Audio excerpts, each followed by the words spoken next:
Hey guys, I'm Dalen Latham and I'm from Dallas Black's Advanced Mental Health Nursing class, and I'm here to talk to you today about shame, trauma, and resilience.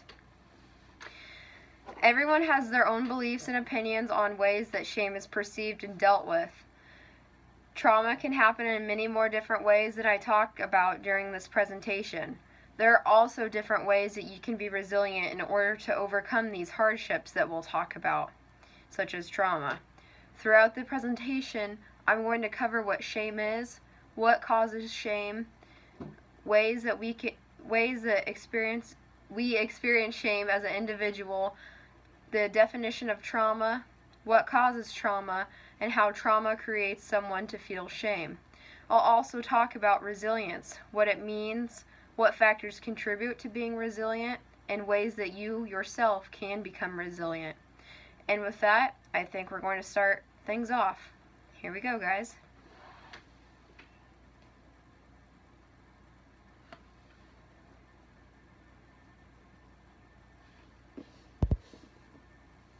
Alright, shame. Shame is an emotion similar to guilt and disgrace that can have serious consequences if not dealt with properly.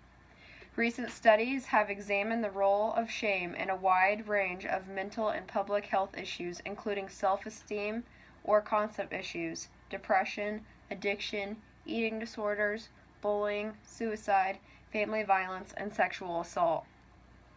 These studies show that shame is a powerful emotion that can have a wide-ranging effects on our mental health and should not just be dismissed as an emotion that everyone feels from time to time. Aside from playing a role in the above-mentioned disorders and situations, shame can also lead to social withdrawal and isolation, which only further exacerbates many of the issues mentioned above.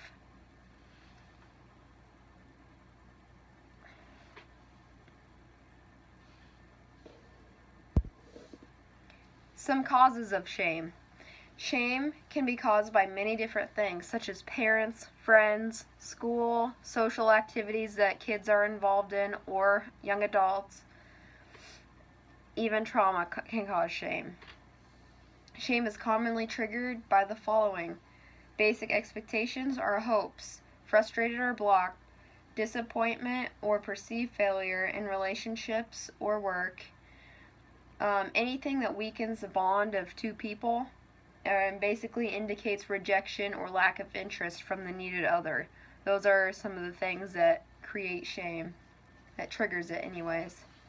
Growing up, I know that I was always told to do good in school, get good grades, use my manners, to be the proper person that my parents wanted me to be, so I didn't bring shame to my family.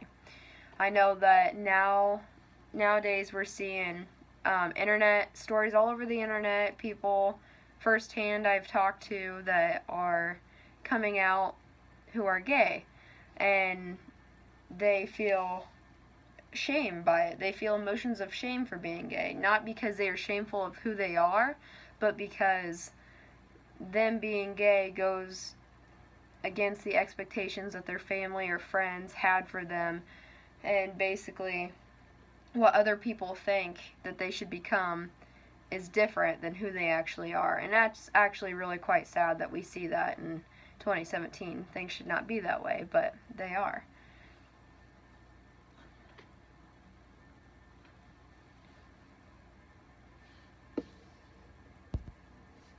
Alright, ways we experience shame. We experience shame in many different ways, such as discouragement. Discouragement is actually shame. It's about temporary defeat.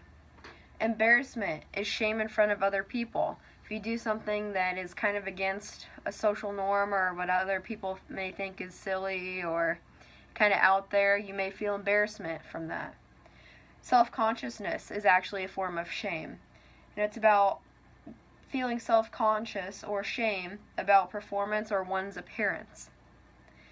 Inferiority is all-encompassing shame about the self. And shyness is shame in the presence of a stranger. So it's kind of interesting how you can see different aspects of shame played out. You don't really think of shame being one thing, but shame can be multiple different things, such as shyness or discouragement. Kind of interesting to think about.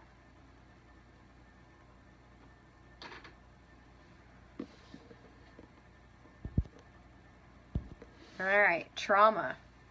Trauma, the definition is defined as a deeply distressing or disturbing experience. Immediately after the event, shock and denial are typical.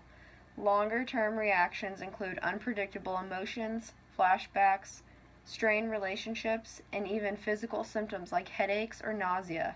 While these feelings are normal, some people have difficulty moving on with their lives.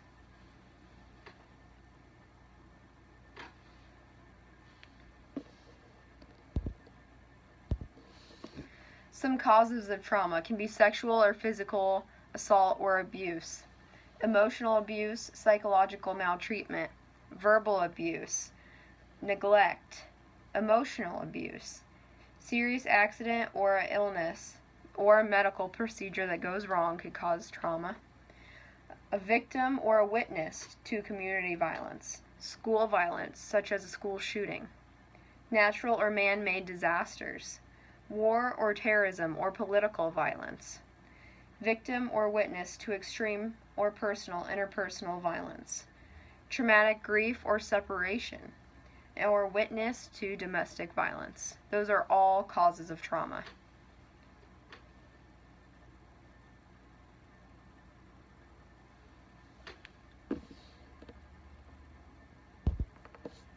Alright, how trauma creates shame.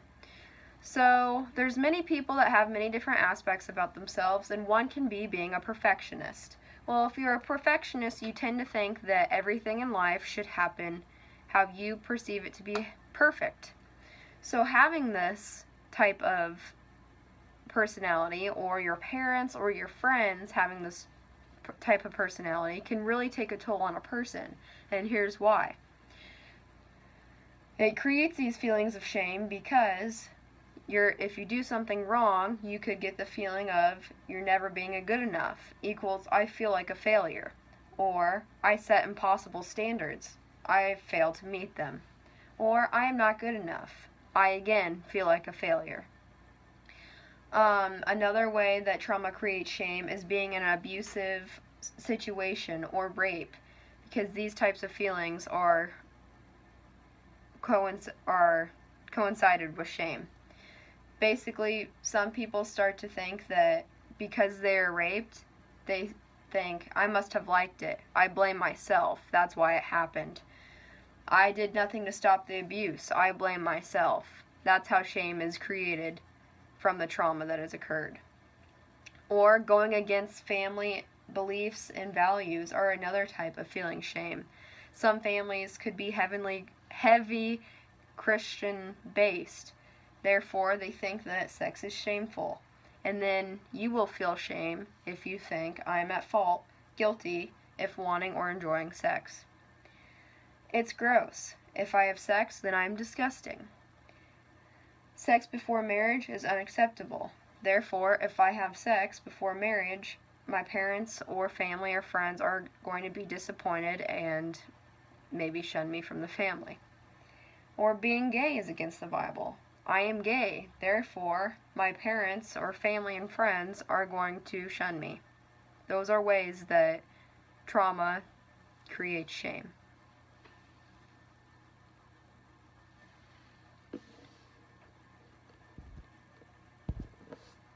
Resilience. Resilience is a process of adapting well in the face of adversity, trauma, tragedy, threats, or even significant sources of stress. Basically, resilience is being able to bounce back from a situation.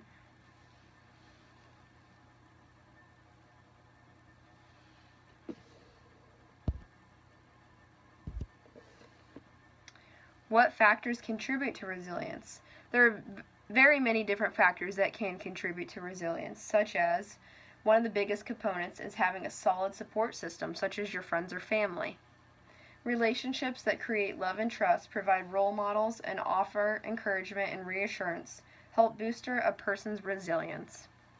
Other things that contribute to resilience include the capacity to make realistic plans and take steps that carry them out, a positive view of yourself and confidence in your strengths and abilities, skills to communicate with a problem solving, and capacity to manage strong feelings and impulses. Those are all different factors that contribute to resilience.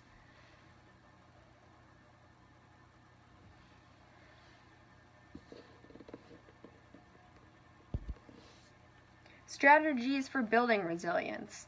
Not everyone reacts to trauma or stressful events in the same way, and that's okay. Knowing different coping mechanisms and ways to deal with stress for you is what will help you overcome your feeling of shame from the trauma that you have been through. Here's some different ways that can help you build resilience. Make close and meaningful relationships with people so you have a support system.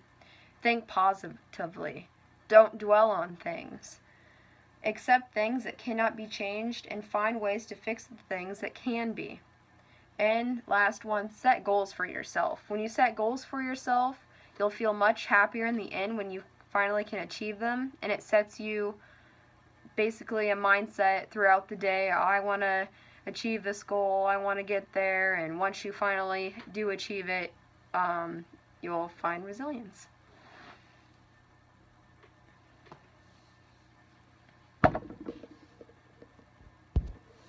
In conclusion, as one can see, there are many different things in life that can happen to you that can cause you to feel emotions such as shame and guilt. How you overcome those traumas or setbacks is what will make you grow stronger as an individual, mentally and emotionally.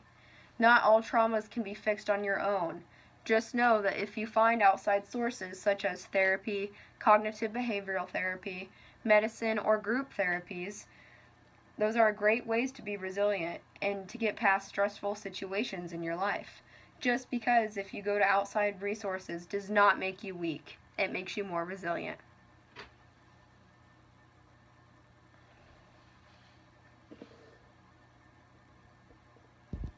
And with that, here are my resources that I used in my presentation.